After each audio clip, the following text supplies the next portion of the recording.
It has been termed as one of the most tightly contested elections ever in the history of Malaysia, the mother of all battles.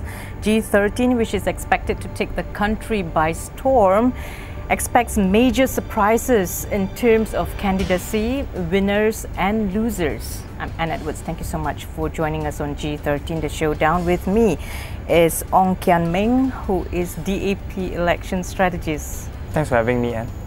Why is DAP only contesting in Chinese majority seats? Actually, I think that's a misconception because DAP has traditionally contested in all sorts of seats, Chinese majority as well as Malay majority seats. And now, this time in this election, we will be contesting in some Pakatan as well as some Iban majority seats as well. So for example, in Sarawak, we are going to contest in the Iban majority seat of Bintulu. Likely going to be contesting in the Iban majority seats of Mas Gading, of Kapit as well. And in Peninsular Malaysia, we'll be competing in the Malay majority seat of Raub. So it is a misconception to say that DAP only contests in Chinese majority seats. Is DAP taking up only Chinese issues? That's also the other. Yeah, I think that's another gross misconception because if you look at the statement of our leaders, we've always stood for democratic principles.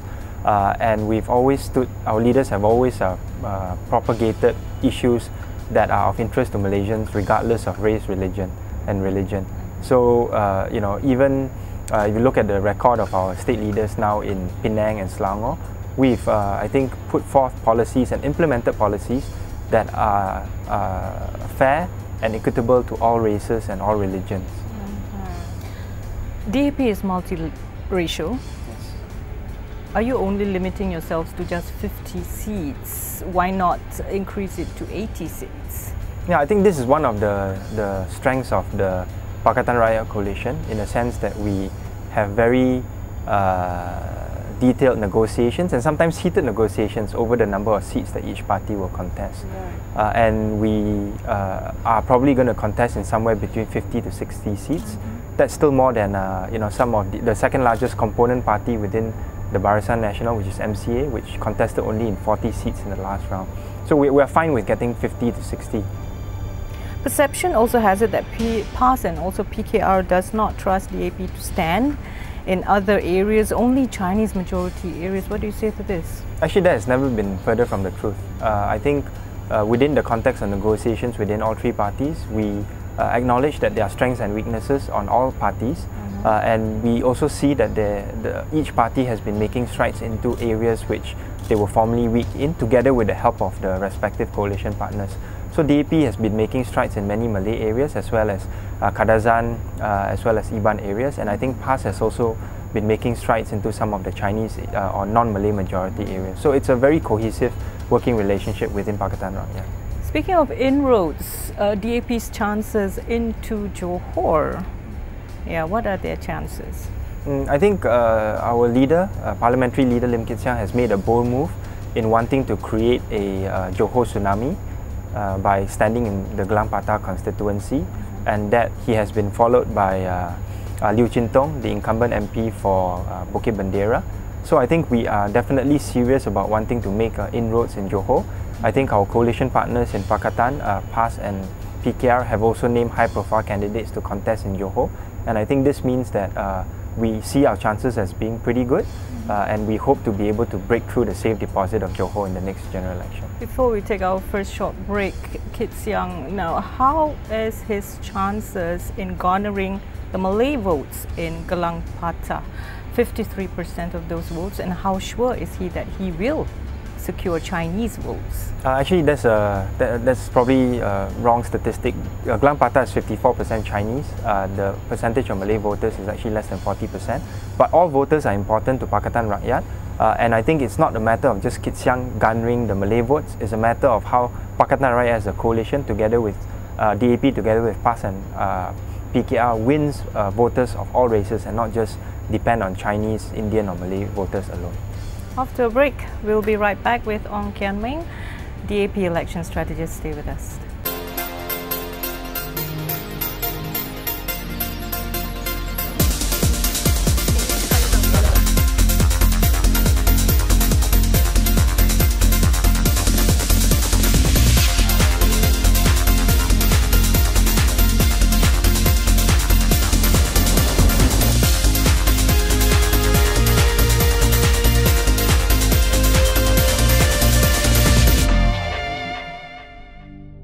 Thanks for staying with us. We've been talking to Mr. Ong Kian Meng, who is DAP election strategist. I'm actually Dr. Ong Kian Meng. I don't really like titles, but since you refer to me as Mr. Yeah, Doctor sure. would be more appropriate since I do have a PhD. Okay. And speaking of that, any regrets giving up or academics and putting politics above academics, Doctor? No regrets for now. I think it's been much more hectic in being in politics compared to being in academia. But academia is always something I can return to later. And I hope that whatever I do in the political sphere would be able to help me in my academic research later on. Coming back to Johor, Party has said that once Johor is taken over, PAS will be MB. Why can't DAP propose a Malay candidate instead? Yeah, I think this is the good thing about Pakatan Rakyat, because we have a consensus in terms of selecting the candidates of who will become Menteri Besar. And the consensus is generally the party that contests in the most number of seats in a particular state would have one of its candidates be named as Menteri Besar. In the case of PAS, they are going to contest in the most number of seats, more than DAP, more than PKR. So it's only natural that someone from PAS should be named as MB designate for Pakatan in Johor. From Johor to Penang, in Penang everybody says DAP will win. What happens if PKR does not secure Malay seats? Will DAP go it alone as a minority state government, or will DAP team up with Barisan Nasional component parties to remain in power in the state of Penang? Yeah, I think we have not had a history of any party ruling as a minority government in Malaysia, either at the state or federal level. If let's say Pakatan as a whole wins fewer than 50% of the seats, it means that BN would rule. If the question of whether DAP would join or ask any of the BN component parties in Penang to join us, I think it's a non-starter. We are committed to working with PKR and PAS in the coalition, and and we are also confident that not just PKR but PAS will be able to deliver more seats in the next general election in Penang. I'm not sure if you've read the front page of the Star. PAS wants lion's share. Okay, will DAP and PAS be able to rule any state without PKR being the so-called middleman or glue? Yeah, I think that's an excellent question. I mean, it's obviously a star headline which gets played up a little bit. If you look at the past election in 2008 in terms of distribution of seats, the beauty of Pakatan is that no one party actually can rule alone, either at the state or federal level. If let's say PAS doesn't want PKR or DAP to help them in one state, it means that in other states they would also not be part of the state governments and at the national level the federal government. In terms of the allocation of seats, the party that will get the largest number of federal seats will be PKR. That was the case in 2008. It will be the case again in 2013. At the state level, PAS would probably get the most state seats, followed by PKR and then DAP. But we actually have a very good balance and distribution of seats within Pakatan, unlike in Barisan Nasional, where UMNO dominates both at the state and the federal level.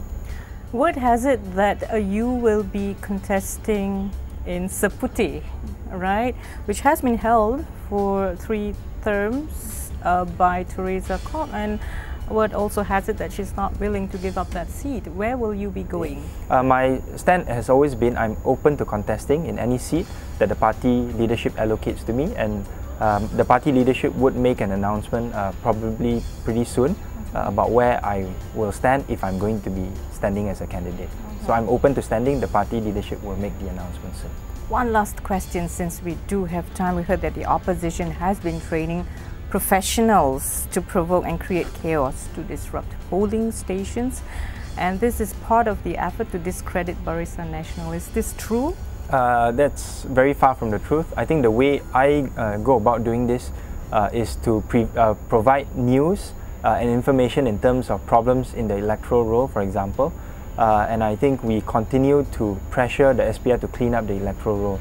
Pakatan does not stand for and does not accept any political violence done by anyone, whether it's on the BN or on the side of Pakatan or on the part of other parties. Thank you so much, Dr. Ong Kian Meng, who is election strategist for DAP. I'm Anne Edwards. This has been GE13, the Showdown. Bye-bye.